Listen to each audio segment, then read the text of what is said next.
Hello everyone, welcome to Pablo's chemistry. और पिछले video में आपने देखा कि हमें जब बी फार्मा ज्वाइन करने का हम डिसाइड कर लेते हैं तो उसके बाद हमें कौन कौन से क्लास 12 के चैप्टर्स हैं जो उन्हें अच्छे से कंप्लीट करना चाहिए।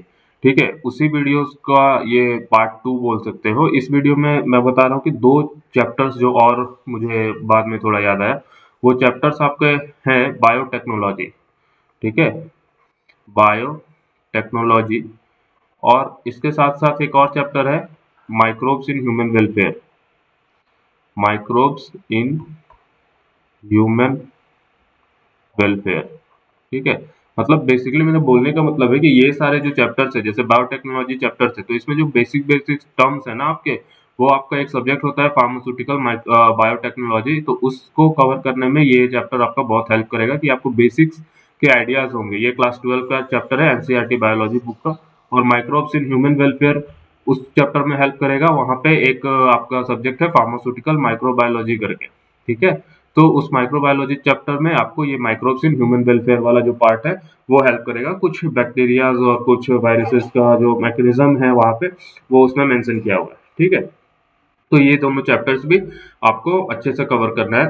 साथ ही साथ आपको ये बताना चाहूंगा कि ये चैप्टर्स जैसे हमने बता दिया कि ये चैप्टर इंपॉर्टेंट है क्लास 12 के। ठीक है, तो आपको कवर अप कहाँ से करना है, तो ये मैं आपको यहाँ पे डिस्कस करना चाहता हूँ। तो देखिए, जो जीओसी वाला पार्ट है, जीओसी मतलब जनरल ऑर्गेनिक केमिस्ट्री, तो आप ये पीडब्ल्यू से कवर अप कर लीजिए। ठीक है, पीडब्ल्यू में बेहतरीन तरीके से इसको पढ़ाया गया है। पीडब्ल्यू के एक चैनल में पंकज सर को आप जानते हैं, पंकज सिजोरिया करके सर है। तो वो सर जो है, उन्होंने जीओसी बहुत बेहतरीन तरीके से पढ़ाया है। 11-12 घंटे का वीडियो है। ठीक है, तो इसको आप देख लें तो आपका ऑर्गेनिक पूरा क्लियर हो जाएगा और इसके बाद आपको कुछ जरूरत नहीं पड़ेगा। बाकी जो आपको यदि जरूरत पड़े तो हेट्रोसाइक्लिक क्लासेस के लिए, हेट्रोसाइक्लिक के लिए आपको जरूरत पड़ेगा। हेट्रोसाइक्लिक केमिस्ट्री जो है, इसके लिए आपको थोड़ा अलग से देखना होगा, क्योंकि यहाँ पे जो जीओसी बताया गया है, इससे आप कंसेप्ट सीख जाएंगे, मतलब क्या कंसेप्ट लग रहा है वो सीख जाएंगे।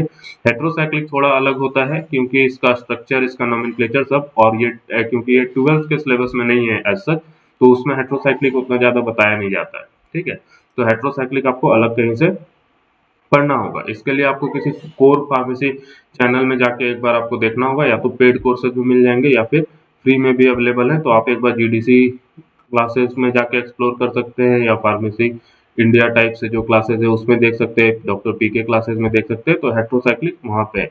ठीक है, इसके बाद जो आता है आपका ह्यूमन एनाटॉमी एंड फिजियोलॉजी के लिए बताया था कि आपको इसका बेसिक क्लियर होने के लिए क्लास 11 एनसीईआरटी को आपको थोड़ा सा अच्छे से पढ़ाई करना है। ठीक है, क्लास 11 एनसीईआरटी मतलब इसका जो एक यूनिट है ह्यूमन फिजियोलॉजी करके। ठीक है, ह्यूमन फिजियोलॉजी करके एक यूनिट है, उसको आपको अच्छे से कवर करना है। तो ये कहाँ से आप कवर कर सकते हैं, तो इसके ह्यूमन फिजियोलॉजी को पढ़ाने के लिए ना बहुत सारे टीचर हैं वहाँ पे। जैसे एक मनीष दुबे करके सर हैं पीडब्ल्यू में। मनुष मनीष दुबे पहले ये पीडब्ल्यू में थे, फिर निकल गए। ठीक है, तो इनका भी यूट्यूब चैनल एनसीईआरटी वाला पे बहुत सारा चीज अपलोडेड है। या तो फिर अनअकैडमी की एक मैम थी, रितु रट्टेवाल मैम, इनसे भी जो जाके आप अपना ये वाला चैप्टर कवर अप कर सकते हो। ये इन दोनों ने बेहतरीन तरीके से पढ़ा है। ठीक है, इसके बाद आपको बता रहा था कि आपके लिए जरूरी क्या था कि एनसीईआरटी बुक का ये मॉर्फोलॉजी वाला पोर्शन जो है, plant morphology, anatomy and morphology. ठीक है, प्लांट एनाटॉमी एंड मॉर्फोलॉजी। ठीक है, तो ये वाले चैप्टर से एनाटॉमी का अलग चैप्टर है, मॉर्फोलॉजी का अलग चैप्टर है, और प्लांट फिजियोलॉजी भी है। प्लांट फिजियोलॉजी के सारे चैप्टर्स आपको नहीं पढ़ने, उसमें बस क्रेब साइकिल ये सब थोड़ा थोड़ा कुछ आइडिया रहे तो बेहतर है, नहीं आइडिया रहे तो कोई दिक्कत नहीं है। जैसे प्लांट एनाटॉमी मॉर्फोलॉजी वाला जो चैप्टर है ना, ये आपको पढ़ना है। ठीक है, क्योंकि एनाटॉमी वाला जो पार्ट है, मतलब कि क्या क्या चीज होते हैं, किसको क्या बोला जाता है, बेसिकली एनाटॉमी करके ऐसा एनसीईआरटी में नहीं है, बट मॉर्फोलॉजी वाला पार्ट इतना आप पढ़ लेंगे तो जो रिमीडियल बायो वाले बच्चे हैं उनके लिए हेल्पफुल होगा। ठीक है, रिमीडियल बायोलॉजी उनके लिए हेल्पफुल होगा। तो इसमें आपको क्या करना है कि रिमीडियल बायोलॉजी वाले में आपको तरुण सर करके एक है। ठीक है, तरुण सर ये भी पीडब्ल्यू में थे पहले, अभी कहाँ है पता नहीं, लेकिन तरुण सर जो है, उनसे आप पढ़ ले बॉटनी का जो भी सिलेबस है। ठीक है, तो ये सारी चीज यदि आप कवर कर लेंगे तो फार्मेसी जब आप पढ़ाई करना स्टार्ट करते हैं तो आपको एक सब्जेक्ट मिलता है कॉग्नोसी। तो कॉग्नोसी में जनरली बॉटनी के इक्विवेलेंट चीजें पढ़ी जाती हैं। ठीक है, तो बॉटनी को आप क्या करना है, अच्छे से पढ़ाई कर लेंगे तो आपको कॉग्नोसी में ज़्यादा दिक्कत नहीं होगा। जो भी ड्रग्स हैं उसके सोर्सेज ये सब पढ़ने में आपको कोई दिक्कत नहीं होगी, किसको क्या बोल रहे हैं ये चीज़ आपको समझ में आएगा। ठीक है, नेक्स्ट इसके बाद आपको बता रहा था केमिस्ट्री हो गया। और इसके बाद देखो जो केमिस्ट्री के चैप्टर्स आपको बताया था, या वो तो आप जीओसी या फिर टोटल केमिस्ट्री भी आप वहां से कवर अप कर सकते हैं। नहीं तो आपको यदि और थोड़े अच्छे से कवर करना, वन शॉट जो बताया गया है, तो उसमें एक अमित त्यागी करके सर है। ठीक है, अमित त्यागी करके एक सर है, उनकी वीडियोस भी एनसीईआरटी वाले में आता है, तो उससे आप वन शॉट कवर अप कर सकते हैं।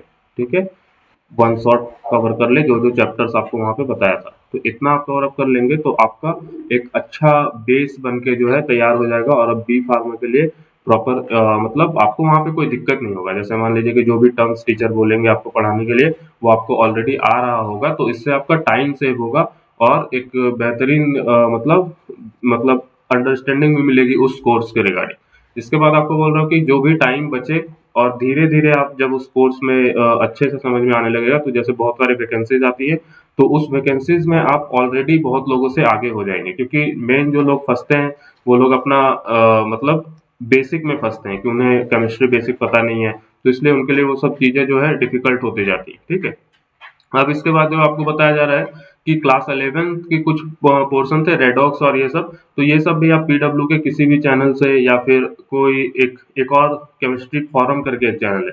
ठीक है, एक चैनल है केमिस्ट्री फॉरम करके, केमिस्ट्री फॉरम। ठीक है, यहाँ पे भी आपको सारे लेक्चर्स जो है, हर चैप्टर के केमिस्ट्री के लेक्चर्स अवेलेबल है।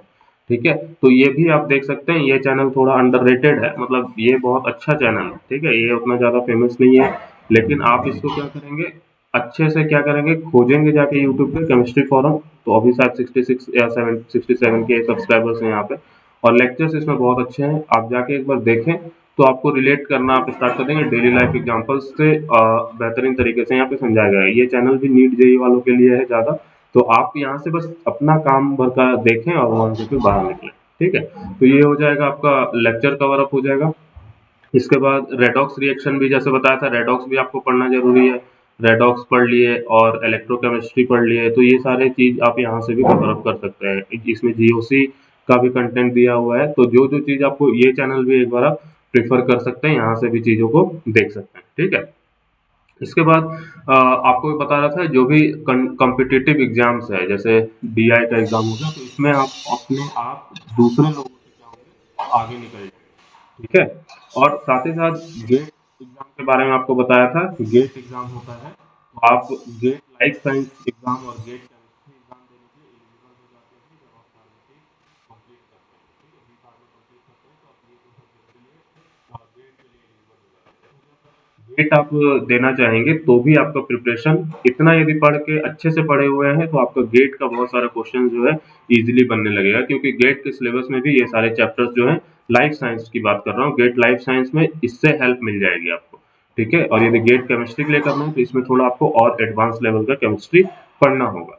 ठीक है, तो इसी तरीके की जानकारी वाले वीडियोस देखने के लिए हमारे चैनल को सब्सक्राइब करें। और मैं भी ट्राई करूंगा कि जितना जल्दी हो अपने सिलेबस, कोई कुछ भी सिलेबस जो है डी फॉर्म बी फॉर्म का, इसको अपने चैनल्स पे लाना स्टार्ट करेंगे। ठीक है, मिलते हैं अगले वीडियो में, तब तक के लिए बाय।